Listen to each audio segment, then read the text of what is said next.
আপোনাৰ মেথছৰ এক্সামৰ আগত গেম খেলি যোৱা কিন্তু মই সঁচা কথা কৈছোঁ, ফ্ৰেংকলি কৈছোঁ।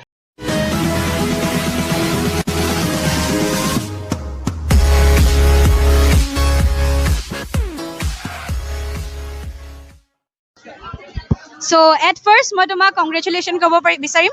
তোমাৰ পাৰ্চেণ্টেজটো দেখি বহুতে ভাল লাগিলে, চবৰে চবৰে একদম পুৰা হেপিনেছ আহি গ'ল তোমাৰ পাৰ্চেণ্টেজটো দেখি।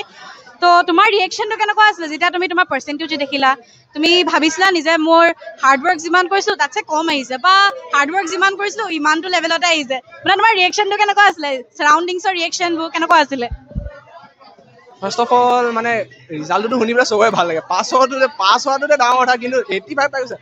তো এক্সপেক্টেশ্যনছকেতো অলপ কমিছে, কিন্তু যিমান কষ্ট কৰিছোঁ সিমানে পাইছোঁ, মনটো ভালো লাগিছে।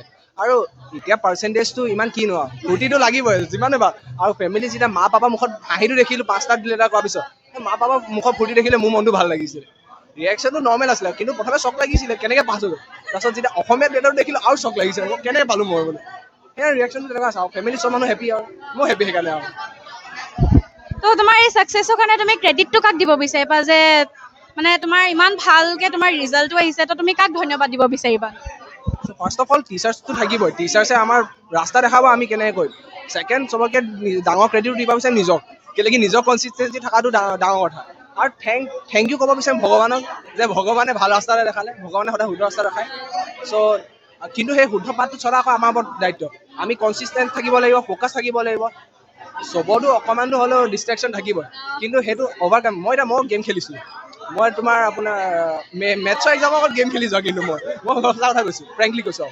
গেম খেলোঁ, কিন্তু গেমটো ইমানে খেলিলোঁ যে এডিক্টেড নহয়, খেলোঁ মাইণ্ড ৰিফ্ৰেছৰ কাৰণে। চবে এক্সট্ৰা কাৰিকুলাৰ এক্টিভিটি কৰে, গেম খেলাটো এটা এক্সট্ৰা কাৰিকুলাৰ এক্টিভিটি নিচিনা, কিন্তু পঢ়াটো তাৰ লগত মেইনটেইন কৰি থকাটো সেইটো নিজৰ ওপৰত কথা। চ' মানে বাকী একো মেটাৰ নকৰে, জীৱনত কি কৰি আছা, কি চলি আছে, পঢ়া আৰু জীৱনৰ বাকী বস্তুবোৰ চব ছেপাৰেট হয়। সেইটো নিজৰ ওপৰত কথা আছে যে মেইনটেইন কৰিব পাৰিছা নাই দুটা বস্তু। যদি মেইনটেইন কৰিব নোৱাৰা তেতিয়া সেইটো লোকক দুখ দি তাৰমানে এইটো নিজৰ ওপৰতে ভুল আছে। চ' আমি সেই দুখখিনি নিজৰ ওপৰত মানে কি বুলি কয়, আমি কোনখিনি বস্তু আমাৰ মানে লেক হৈ আছে সেইখিনি আমি বিচাৰি পেলাই সেইবোৰৰ ওপৰত আমি ইম্প্ৰুভমেণ্ট কৰিব লাগে, সেই ইমানে আৰু। তুমি এতিয়া এডমিশ্যন ল'লা নাই 11ৰ? 11ৰ মই এতিয়া এডমিশ্যন ল'লোঁ, TRBতে লৈছোঁ ছায়েন্স। এতিয়া তুমি 10ৰ লাইফটো পাৰ হৈ গ'ল, এতিয়া 11 পালাহি। তো তুমি এনেকুৱা মেজৰ কি চেঞ্জেছ দেখিছা, যে 10ত এইবোৰ আছিলে, বা 11ত মই এইবোৰ চব মিছ কৰিছোঁ, বা এনেকুৱা মেজৰ কি চেঞ্জেছ দেখিছা তোমাৰ লাইফত এতিয়া? 10ত মই টোপনিটো বহুত ধুনীয়াকৈ লৈছিলোঁ, এতিয়া 11ত সেইটো কমিব নিচিনা লাগিছে। ছাইন্স টিমত লৈ পেলাই অকণটো ভয় লাগিব, কিন্তু কেলৈকি আমি CBSE বা ছেবালৈ গ'লে অকণ তোমাৰ মেথছ আৰু ছায়েন্সত অকণমানটো দিগদাৰ হ'ব। কেলৈকি তোমাৰ যোনখিনি এডভান্স লৈ পেলাই 9-10ৰ পৰা পঢ়ি যায় ছেবাখিনিয়ে, সিহঁতৰ 11ত অকণ কোৰ্চটো ইজি হৈ যায়, যোনটো আমাৰ কাৰণে অকণমান দিগদাৰ হয়। কিন্তু প্ৰভাৱটো চবে কৰিব পাৰিব। 10ত 11ত মিছ কৰিছোঁ মেইনলি মোৰ লগৰখিনি। ছেকশ্যনটো বেলেগ হৈ যায়, আছে চব একেলগে, কিন্তু ছেকশ্যনটো বেলেগ হয়। অকণ ক্লাছৰ উৎপাতটো নাইকিয়া হ'ব, টিচাৰবোৰ চব ফ্ৰেণ্ডলি, কিন্তু ভাল লাগিছে ক্লাছ কৰি। টোপনিটো ক্ষতি হ'ব নিচিনা লাগিছে আৰু এতিয়া অকণ লাষ্টত। তো তুমিতো নেকিব ছাৰৰ টিউশ্যন কৰিছিলা, তো তোমাৰ নেকিব ছাৰ ক্লাছৰ মানে একদম বেষ্ট মেমৰিজবোৰ কি আছিলে? আমি ছাৰৰ বেষ্ট মেমৰিজ ক'বলৈ গ'লে গোটেই টিউশ্যনটোৱে বেষ্ট আছিলে, চব সেইবোৰ মেমৰি। ৰোহানক মাৰ খোৱা কিন্তু ভাল লাগিছিলে, ক্লাছ টাইমত ৰোহানক কিন্তু ফচাই পেলাই ভাল লাগে। তাৰপিছত আদিয়ান আছিলে, আদিয়ানে ক্লাছত শুই থাকে, আমি ছাৰক তাক নজগাওঁ, ছাৰক কৈ দিওঁ ছাৰ ই শুই আছে, ছাৰে ধুনীয়াকৈ ৰিল বনায়। ছাৰে আমি ফূৰ্তি বহুত কৰিলোঁ, পাৰ্টিও বহুত কৰিলোঁ, ছাৰেও খোৱালে, আমিও খোৱালোঁ, চব আমি মিলি পেলাই চব। তাৰপিছত ষ্টেটাছত লগাই দিওঁ যে ছাৰে পাৰ্টি দিছে, চবে জ্বলিব তেতিয়া, আৰু কিন্তু পাৰ্টিও আমি চবে মিলি লৈছোঁ।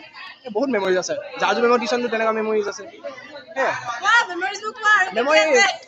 মেমৰ টিউশ্যনটো বহুত আছে। টিউশ্যন ভাং মাৰিছিলোঁ এদিন, মেমে বহুত গালি দিছিলে, আৰু আমি নাছিলোঁ, মেইনলি মই নাছিলোঁ, আৰু কেইটামান আছিলোঁ, নামটো ক'ব নাপায়, প্ৰাইভেচি ৰিজন নাই।